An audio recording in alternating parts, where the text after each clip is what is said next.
What's going on, everybody? Top 10 Pokemon back. Thank you so much for joining me for the Pokemon Card Auctions of the Week recap. In today's recap, we'll be covering several graded cards from Mega Evolution, as well as looking at the demise, well, not so much demise, but the crash of a certain McDonald's Pikachu promo card that also came by this week. I got a lot of good stuff for you this week, folks, so please stay tuned till the very end. After you're done enjoying this week's auction recap, I would ask that you please go check out the 100% Pokemon card auction block happening this Sunday, October 5th on fanaticscollect.com. And there are some really nice slabs here, folks. Beautiful vintage 10s, and some really interesting ones like this epic phone card right here. Awesome. After this recap, please go check out the auctions. I really would appreciate it. I'll put a link to this auction block in the description of this video. You checking it out supports the channel tremendously, so thank you so much in advance.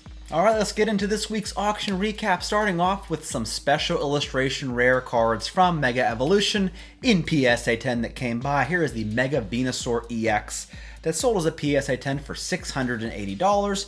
We saw two examples of the Mega Latios EX. This one here sold for $1,300. The other one sold for $1,900.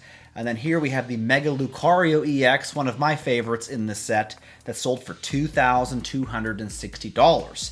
And then lastly, we saw this hyper rare Mega Gardevoir EX in PSA 10 sell for $3,262. Up next are several Black Label cards that came by. Here is a Black Label Full Art Leafeon GX from Ultra Prism that sold for $1,431.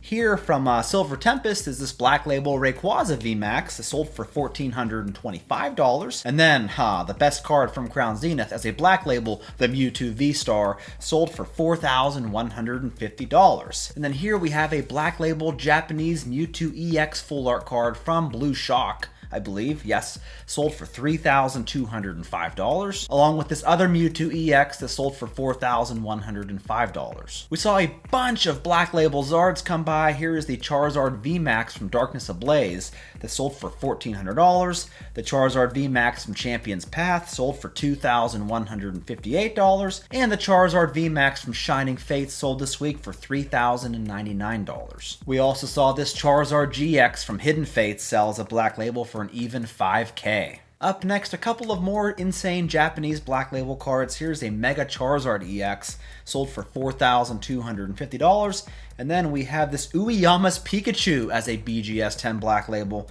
that sold for a staggering $31,251. On to a couple of interesting PSA 10 Zards that came by. Here is a pre-release Team Up Charizard in PSA 10 sold for $860, while the staff variant of this card sold for $4,200. Here's a Full Art Charizard EX from Flashfire, sold for $4,600 this week, along with this Secret Rare Mega Charizard EX, also from Flashfire, sold for $11,858. Here we have the Charizard GX from Burning Shadows. This is the Rainbow Rare version. Very tough card to get in the 10, believe it or not. Sold this week as a PSA 10 for $5,877, which is as high as we've seen this card go in a long time. A couple more interesting modern card sales. I actually covered these cards in yesterday's video. It is the Umbreon EX SIR from Prismatic Evolutions, doing very well this week, selling for $4,400, along with the Rockets Mewtwo EX SIR from Destined Rivals, sold for $2,025 this week. A couple of XY era cards. Here's a Full Art Shaman EX Black Star promo, sold for an even $3,000. Here is a Full Art Mew EX Black Star promo in PSA 10, sold for $4,150, along with this Full Art Mew EX from Black and White Legendary Treasures that sold this week for $7,900. And then, folks, this is the last modern card I have for you. It's the Holo Gengar from XY Generations, sold as a PSA 10 for $2,175. On to some insane vintage sales. Here is a PSA 9 no rarity symbol Japanese base set Charizard that sold for a very nice $40,100 this week. Here is a PSA 10 first edition Articuno from Fossil, sold for $6,100, which is way more than it's been going for in the past couple of years, really. Here is a beautiful first edition Blaine's Moltres from Gym Heroes, sold for $4,700.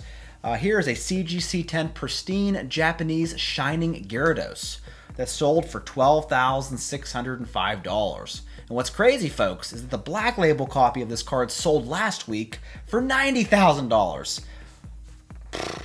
Pretty much blowing the CGC-10 and PSA-10 copies of this card out of the water. Up next, we saw a couple of extremely valuable Snorlax cards. Here's the first edition Snorlax from Jungle. Sold as a PSA 10 for $24,100, while the Reverse Holo Legendary Collection Snorlax sold for $14,601. Here we have a CGC-10 Pristine Rockets Snorlax EX from EX Team Rocket Returns, sold this week for $12,900. And then we saw a Snorlax Level X from Rising Rivals sell for $14,616. Here's a Reverse Holo Jolteon from Legendary Collection, sold for $4,357. Here's a first edition Rockets Mewtwo from Gym Challenge with the NBA Gold Diamond stamp on it, sold for $4,050. One E-Series card, and it was this BGS 9.5 Holo Charizard from Expedition that sold for $8,100. On to a couple of Gold Stars. We always got to cover Gold Stars, right? Here's a Gold Star Trico in PSA 10, sold for $17,600, while this Gold Star Celebi sold for $12,200. Here's a Rayquaza EX Black Star promo, sold as a PSA 10 for $8,677. And then we saw two Level X cards come by.